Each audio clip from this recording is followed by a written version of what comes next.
All right, Illini fans, anytime you can win on the road, it's a great thing. So, 51% from the floor, 41% from three, 7 out of 17. Not the best, not the worst. 18 out of 20 from the free throw line. Beautiful. 90%. That's winning basketball. They out-rebounded them. That's winning basketball. 8 assists. The assist numbers will usually always be low. This is a one-on-one isolation basketball team, so they're never going to have the ball movement that you would love to see. Just give one of them the ball, let them go one-on-one, and that's the way they play basketball. It is what it is. 6 turnovers. Beautiful.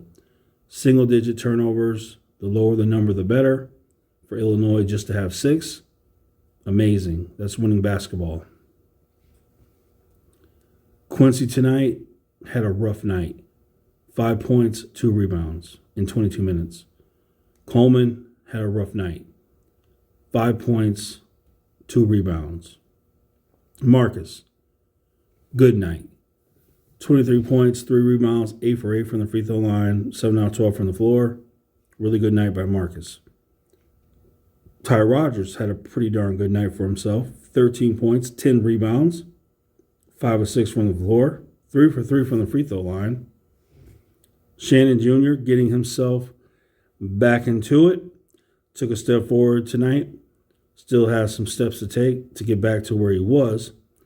But 23 points, 3 assists, 3 rebounds, 6 for 6 from the free throw line, 3 out of 7 from 3, 7 out of 17 from the floor in 32 minutes. He'll get better as the games go by.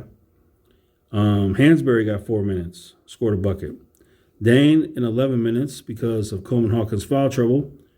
He takes advantage, 7 points, 5 rebounds. Like to see him get more involved in the game. He's able to. He can produce. Just let him do it. Harmon, 24 minutes, 6 points, 4 rebounds. Gibbs got in for 3 minutes. Luke, 18 minutes, 3 points, 3 rebounds. So that's what we get from our bench. All right. Watching the game on Peacock,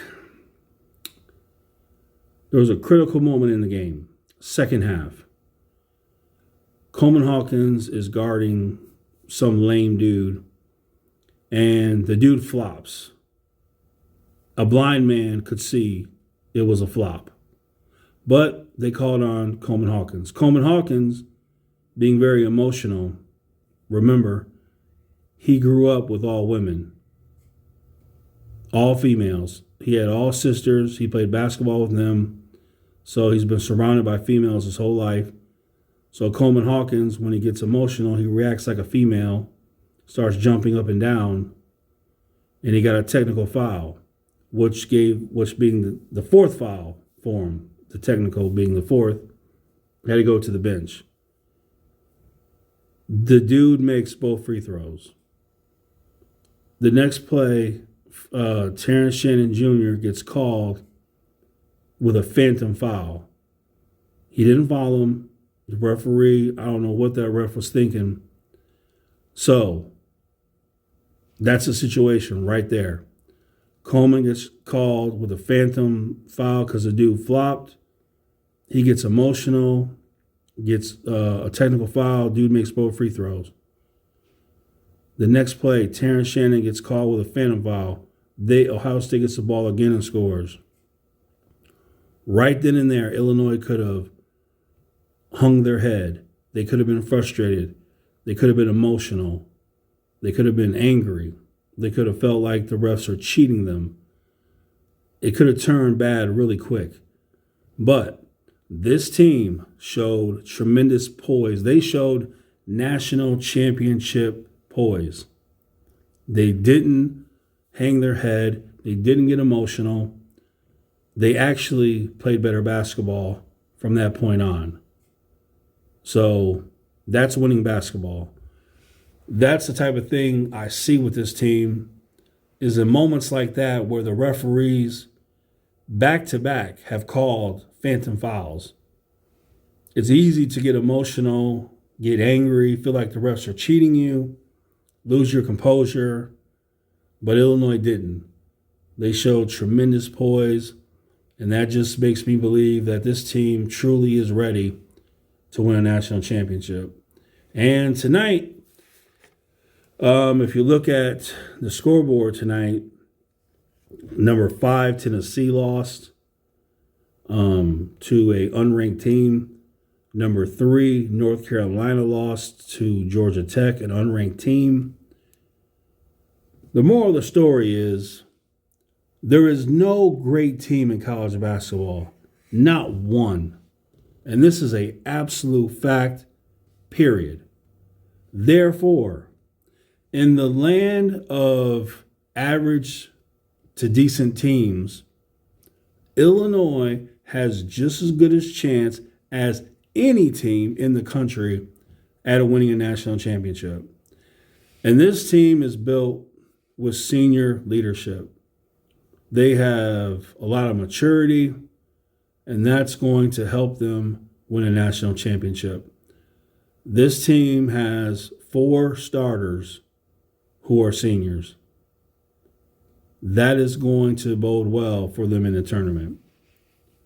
So I can't wait for this season to get over because I'm ready for the tournament. Brad Underwood has been blown out. His teams have been blown out in the second round for 2 years in a row. This year, it's not going to happen. They're not getting blown out in the second round this year. This team has the poise, the maturity. I will say this, Coleman Hawkins lacks the poise and the maturity. He gets very emotional. He has to get himself together. When there are phantom calls or calls you don't think is right, you cannot jump up and down crying to the referee. Now, that's what Coleman Hawkins is known for. That's not what you want to be known for.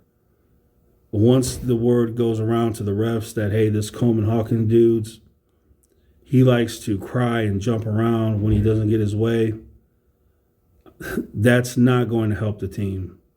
So Coleman Hawkins is the one player. He has to get it together. He has to stay poised. Hopefully his teammates will help him with that because, believe me, in the tournament, if it's a tight game, whoever is Coleman Hawkins is guarding, I promise you, they're going to try to bait Coleman Hawkins into losing his cool and getting a technical called on him, which will hurt the team in a big way. So Coleman Hawkins must show maturity, poise, and strength.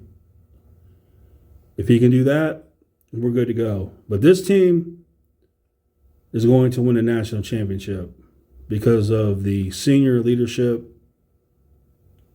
and I can't wait to see it. So, all right, there it is.